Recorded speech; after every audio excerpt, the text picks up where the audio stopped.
Bien-aimés dans le Seigneur, je vous salue tous au nom de Jésus-Christ de Nazareth, celui qui a donné sa vie à la croix pour nous sauver, pour nous donner cette expérience de la vie éternelle. Voilà, je viens nous exhorter un peu, vraiment par des messages que le Seigneur m'a donnés dans ce temps que nous sommes. Voilà, j'espère que ça pourra nous aider, hein, les uns et les autres. Voilà. Donc, je vais commencer par un passage dans l'Exode 3, au verset 10. La Bible dit, maintenant, va, je t'enverrai auprès de Pharaon, et tu feras sortir d'Égypte mon peuple, les enfants d'Israël. Voilà, ici, Dieu envoie Moïse pour aller libérer son peuple, en fait, de Pharaon. Hein. Donc, nous, aujourd'hui, nous sommes plus du temps de Pharaon.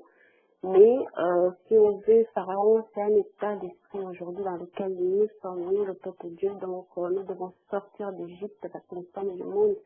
Et dans ce monde, il y a des coutumes, il y a des traditions qui nous empêchent, nous, en tant qu'enfants de Dieu, voilà quoi, de servir notre Dieu complet, pleinement, comme Dieu le désire. Et nous devons sortir. Nous sommes dans le temps où Dieu envoie des Moïse, hein, donc des femmes, des hommes, voilà, ses serviteurs et des servantes, avec des messages qu'il nous donne pour voilà, nous exhorter, pouvoir voilà, nous aider les uns les autres à nous préparer pour le retour du Seigneur. Donc, soyez bénis et que vraiment la grâce de Dieu voilà, soit sur vous, tous peut-être qui allez suivre ce message, qui allez écouter par la grâce de Dieu.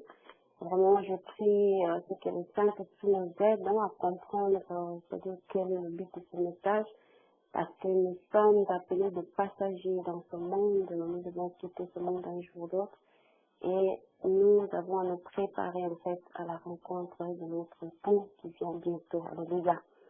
Merci Seigneur. Donc je vais prendre un autre passage dans 1 Corinthiens 10, verset 7. Il est dit, ne devenez point idolâtres comme quelques-uns d'eux, selon qu'il est écrit, le peuple s'assit pour manger et pour boire, puis il se leva pour se divertir. Ici, la parole est en train de nous exhorter, en fait, par rapport à ce qui s'est passé aux enfants d'Israël, le peuple de Dieu, qui était sorti, en fait, de l'Égypte pour aller vers le pays de Canaan. Mais, sur leur chemin, en fait, pour le repos, hein, en quelque sorte, au pays de Canaan, le peuple a commencé, donc, voilà, quoi, le peuple, voilà, il était là dans les traditions qu'ils avaient en Égypte, donc le manger, le boire et le divertissement. Nous sommes vers la fin de l'année, donc si Dieu a à cœur vraiment de faire ce message, le Saint-Esprit m'a convaincu, c'est pour nous exhorter par rapport au temps dans lequel nous sommes. Nous sommes au mois de décembre. Et il y a des préparations, il y a des fêtes, il y a Noël, il y a la fin du nouvel an, le réveillon, toutes ces choses-là. Mais nous, peuple de Dieu, Dieu veut que nous puissions sortir de toutes ces traditions. Bon, il y a quelques-uns d'entre nous dont Dieu a fait grâce de sortir déjà de ces traditions-là, Noël, tout ça. Nous savons que Jésus n'est pas né le 25 décembre, mais ce sont simplement des traditions d'hommes. Donc Dieu nous parle de ça dans Marc 7. Donc, les traditions d'hommes, et Dieu veut que nous puissions sortir de là. Donc, Noël, c'est pas, le 25 décembre, c'est pas la date de naissance de notre Seigneur. La naissance de Jésus, c'est tous les jours dans notre cœur, en fait. On doit le célébrer tous les jours dans notre cœur. Il n'y a pas un jour particulier parce que Dieu nous fait grâce chaque jour, en fait. On ne doit pas attendre simplement le 25 décembre pour aller, voilà, pour aller faire des cérémonies extraordinaires, des cérémonies particulières, mais nous devons fêter la naissance de Christ tous les jours dans notre vie parce que c'est chaque jour que Dieu nous fait grâce. Alléluia. Voilà. Donc, ici, le peuple va s'asseoir et manger. Donc, ça symbolise les temps dans lesquels nous sommes. Noël, c'est des temps où on se prépare pour faire la nourriture, voilà, nous faire un repas somptueux, manger en famille, toutes ces choses-là. Mais Dieu ne veut pas que nous restions là-dedans. C'est-à-dire que notre Seigneur Jésus-Christ n'est pas né ce jour-là. Alors, qu'est-ce que nous, peuple de Dieu, fêtons, en fait? Nous sommes dans les traditions, Donc Dieu veut que nous puissions sortir. Moi aussi, autrefois, je fêtais, il y a quelques années encore, je fêtais Noël avec mes enfants, mais Dieu nous a fait grâce par des prédications, de Saint-Esprit vraiment nous a convaincus par la parole. Donc Dieu nous a montré que nous devons sortir de là, et nous sommes sortis, moi et ma famille. Donc voilà, nous ne fêtons plus Noël, mais c'est par la grâce de Dieu qu'on a compris ces choses. Et je prie vraiment que le Saint-Esprit puisse nous aider, nous, peuple de Dieu, à comprendre ces choses-là, que nous devons sortir. Noël, c'est pas le jour de la naissance de Christ. Et donc, sa naissance, c'est vraiment tous les jours que nous devons le fêter dans notre cœur. Dieu est bon, Dieu nous aime, donc il veut nous faire sortir vraiment dans toutes ces choses-là et demeurons donc vraiment dans la sainteté, dans la vie de sanctification, de sorte que voilà, nous ne puissions pas passer à côté de l'avènement de notre Seigneur. Voilà, donc il y a Noël, il y a le réveillon, toutes ces choses-là. On fête aussi réveillon comme dans le monde, hein, c'est-à-dire on se rassemble dans les églises, tout cela. On fait, d'abord on fait, enfin, je vais parler dans certaines assemblées où on fait la nourriture, on va aller pour, comment on dit, célébrer Dieu, mais c'est-à-dire le cœur des gens pense, c'est-à-dire on dit, bon, on va aller à l'église, on va prier, on va chanter, on va louer Dieu, mais quelque part on attend ce moment-là où on va manger ensemble. Voyez, donc c'est vraiment quelque chose qui amène les gens, on va aller pour nous manger, à nous asseoir ensemble, manger et pouvoir nous divertir, parce qu'on voit dans les églises, voilà, comme moi j'étais dans les églises, tout ça, donc on chantait pour nous-mêmes, hein, voilà, on chante, on se dit bon, on chante pour Dieu, bien sûr, mais quelque part c'est pour nous-mêmes. Est-ce que Dieu est là-dedans? Est-ce que le Père, le cœur du Père est vraiment content de nous voir chanter? Je ne sais pas, c'est bien de chanter, je ne dis pas que c'est mauvais, mais dans quel but? C'est-à-dire, voilà quoi, quand nous le faisons, est-ce que le Seigneur est d'accord avec ce qu'on fait? C'est-à-dire, notre cœur est vraiment, c'est-à-dire, dans cet esprit-là de louer le Seigneur, où on attend ce moment où on va s'asseoir, on met la table, telle personne a préparé ceci, on attend de découvrir les plats qui sont là pour qu'on mange, pour qu'on partage ensemble. Et je ne sais pas si cela vraiment, je ne sais pas si cela fait plaisir au cœur de Dieu. Hein. C'est pas pour nous condamner, mais je libère simplement le message que Dieu a mis dans mon cœur pour vraiment nous aider, parce que moi aussi j'ai fait ces choses-là, mais aujourd'hui Dieu m'a sorti de là avec ma famille, donc on a fait toutes ces choses-là. C'est pour dire que non, il y a autre chose que Dieu attend de nous. Nous devons nous préparer. Ici, dans ce passage, on a vu que le peuple s'assit, manger et bu, et ensuite il est parti à se divertir. Donc, c'est ce qui se passe aujourd'hui. On mange, on boit, on se fait plaisir, on danse ces jours-là parce qu'on est dans la présence du Seigneur. Mais est-ce que c'est ce que Dieu veut réellement? Donc, il y a un autre passage que je vais prendre aussi, c'est dans Matthieu 24.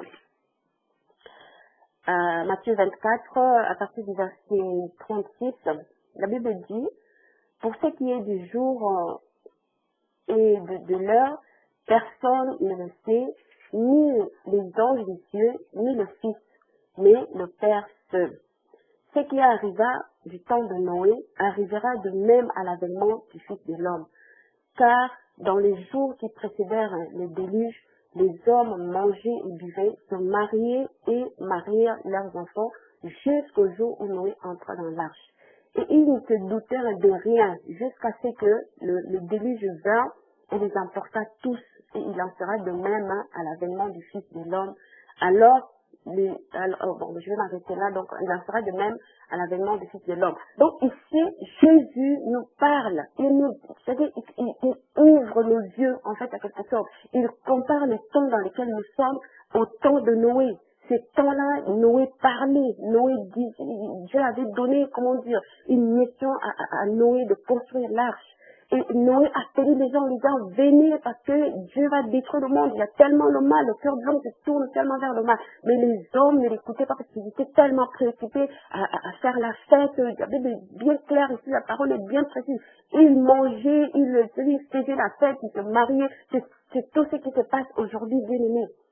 Donc, on est dans le temps, moi je parle de ça parce que c'est vraiment, on est en décembre. C'est le temps où je vois une telle agitation, donc mon cœur s'attriste parce que moi aussi j'étais là-dedans. Et quand j'étais je fêtais encore Noël, quand c'était la période de Noël là, j'étais dans l'agitation, j'étais dans le stress, il fallait de l'argent, il fallait chercher le menu, qu'est-ce qu'on allait, avec les enfants, se concerter, qu'est-ce qu'on allait faire, et on était dans une quelle agitation il y avait, le stress qui était là, comment ça va faire, est-ce que le plan va réussir, est-ce que, jusqu'à il y a, vraiment, je crois, il y a 2 ans, le Seigneur nous a sortis de là, et je me souviens de le dernier Noël qu'on a fêté avec les enfants, c'était, on avait préparé vraiment, on a dit, on va se faire un menu comme ça, on aime bien faire la cuisine, on va faire un menu, mais je peux vous assurer, on avait acheté de la viande, on avait acheté tout ce qu'il fallait, mais ce menu-là n'était pas réussi.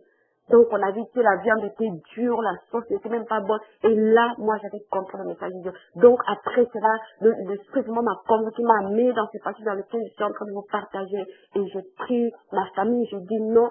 Donc là, pour nous, Noël, c'est terminé. Ça, c'était un signe que le Seigneur nous avait donné parce que le repas qu'on avait fait n'était pas réussi. Ça, c'était un signe de la part du Seigneur. Et donc, le Seigneur m'a conduit dans ce passage-là que je suis en train de vous partager. Bien-aimés, faisons attention. Nous sommes dans le temps où il y a tellement la séduction, le temps où il y a le mélange, la compromission. Mais nous, peuple de Dieu, Dieu veut que nous puissions sortir du monde. Dieu veut que nous puissions sortir des traditions, des coutumes que nous avons trouvées, comme les enfants d'Israël avaient trouvé des coutumes en Égypte, même en étant sortis de l'Égypte.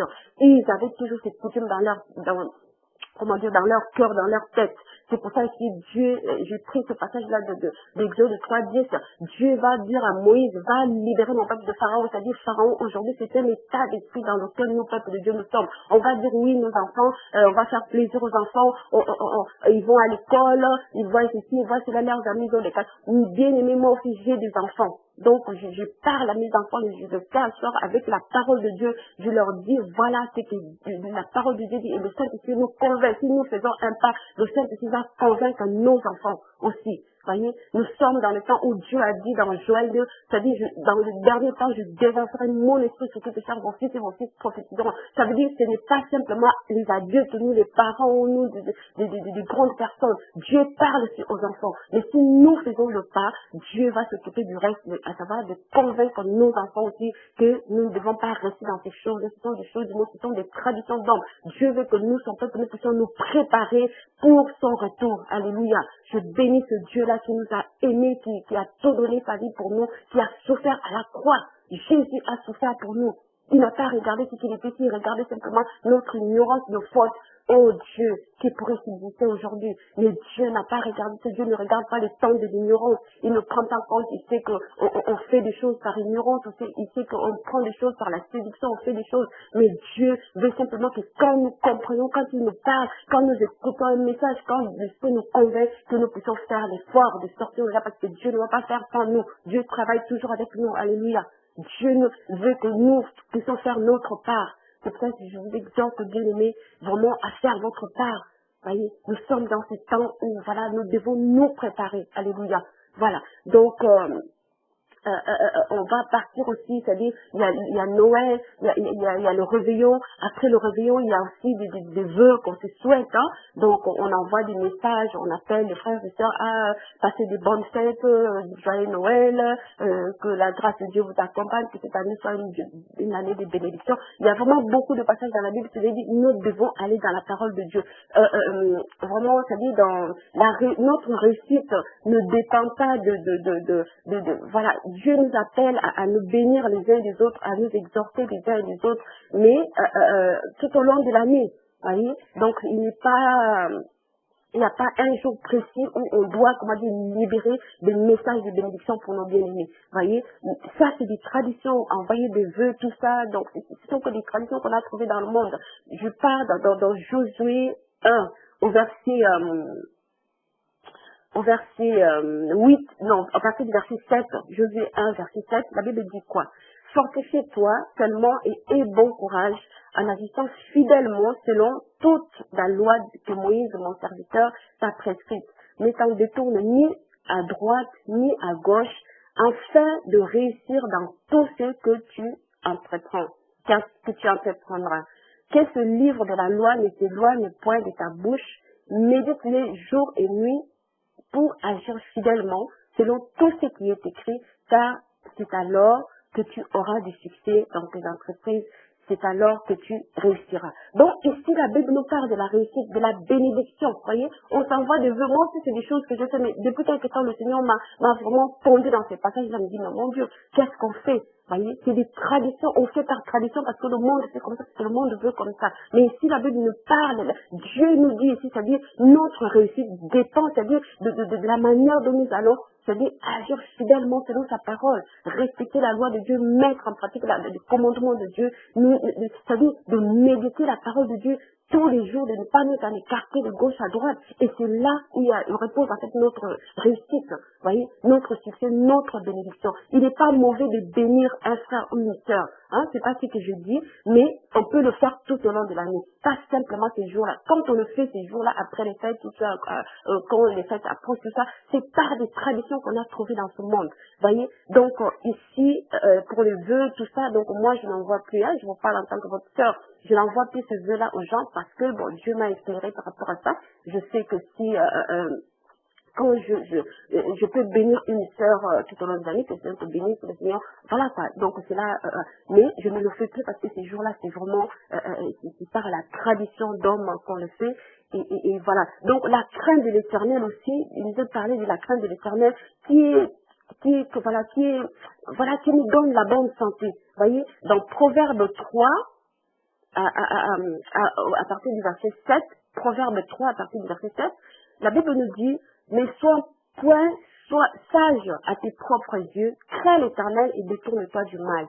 Ça sera la santé pour tes muscles et un rafraîchissement pour tes os. Voyez? Donc, ici, la Bible nous donne, donc la santé, on a souvent l'habitude de souhaiter que cette année, que Dieu t'accorde la bonne santé, meilleur résultat. Donc, la santé ici, on la trouve ici. Voyez? Si, du moment où moi je crains l'Éternel, du moment où nous craignons notre Dieu, voyez, je répète, donc, au Proverbe 3, verset 7, ne sois point sage à tes propres yeux, crains l'Éternel et détourne-toi du mal. Dès le moment où on fait ce que Dieu dit, on craint l'Éternel, on se détourne du mal, il dit ça sera la santé pour tes muscles. Donc notre santé se trouve là auprès de Dieu. Voyez, c'est pas parce que moi je vais appeler un frère ou une sœur, je vais lui dire oui, que cette année soit une année de bénédiction, une année de la bonne santé, tout ça, que ça va absolument s'accomplir. Non. Si le frère ou la sœur marche, craint l'Éternel, il y a déjà la santé, Dieu va lui accorder la santé. Bien-aimés, ouvrons nos yeux, voyons dans quel temps nous sommes. Nous devons nous préparer pour le retour de notre Seigneur Jésus-Christ. Voyez, donc, on dit aussi, oui, que ça soit une année que Dieu t'accorde la richesse, je ne sais pas, ça beaucoup d'argent, toutes ces choses-là. Dans Psaume, dans Ésaïe 33, au verset 6, il est dit, la crainte de l'Éternel, c'est ça la richesse de Sion. Donc, nous sommes Sion, nous sommes le peuple de Dieu. Si nous sommes dans la crainte de l'Éternel, donc on a la richesse. Dieu nous donne la richesse. Voyez? Donc, bien aimés, nous devons sortir de beaucoup de choses. Vraiment, je fais ce message. Je fais ce message vraiment par rapport vraiment au message, à ce que Dieu a mis dans mon esprit. Et je voudrais vraiment que nous, peuple Dieu, nous puissions sortir, voilà, dans toutes ces choses-là, toutes ces traditions que nous avons trouvées dans le monde. C'est vrai, personne ne sait tout. Moi aussi, autrefois, j'étais comme ça. Pour moi, c'était des vœux là. Quand quelqu'un m'envoyait des messages, que cette année soit comme ça, bonne santé, je ne sais pas quoi, beaucoup de richesse. Et je croyais, voyez, mais aujourd'hui, le Seigneur m'a fait grâce de voir que tout est dans sa parole. Si moi, je crains l'Éternel, si nous craignons notre Dieu, et Dieu ne manquera pas de nous bénir, parce que c'est lui qui tient toutes choses en fait entre ses mains. Béni soit Jésus-Christ qui nous a aimés dans son amour, vraiment qui nous a fait cette grâce de le connaître, voilà quoi, de faire partie de son peuple. Et je vais prendre un dernier passage dans Apocalypse 19, donc Apocalypse 19 à partir du verset 7, il est dit, réjouissons-nous et soyons dans l'allégresse et donnons-lui gloire, car les noces de l'agneau sont venues et son épouse s'est préparée. Et il lui a été donné de se revêtir d'un fin lin éclatant pur, car le fin lin, ce sont les œuvres justes des saints. Et l'ange me dit, écrit, heureux ceux qui sont appelés au festin de noces de l'agneau. Et il me dit, ces paroles sont véritables, ces paroles sont les véritables paroles de Dieu. Et je tombais à ses pieds pour l'adorer, mais il me dit, garde-toi de le faire, je suis ton compagnon de service et celui de tes frères qui sont le témoignage de Jésus. Qui ont le témoignage de Jésus, adorent Dieu, car le témoignage de Jésus est l'esprit de la prophétie. Donc ici, on voit que c'est vraiment qu'est-ce que nous attendons en fait.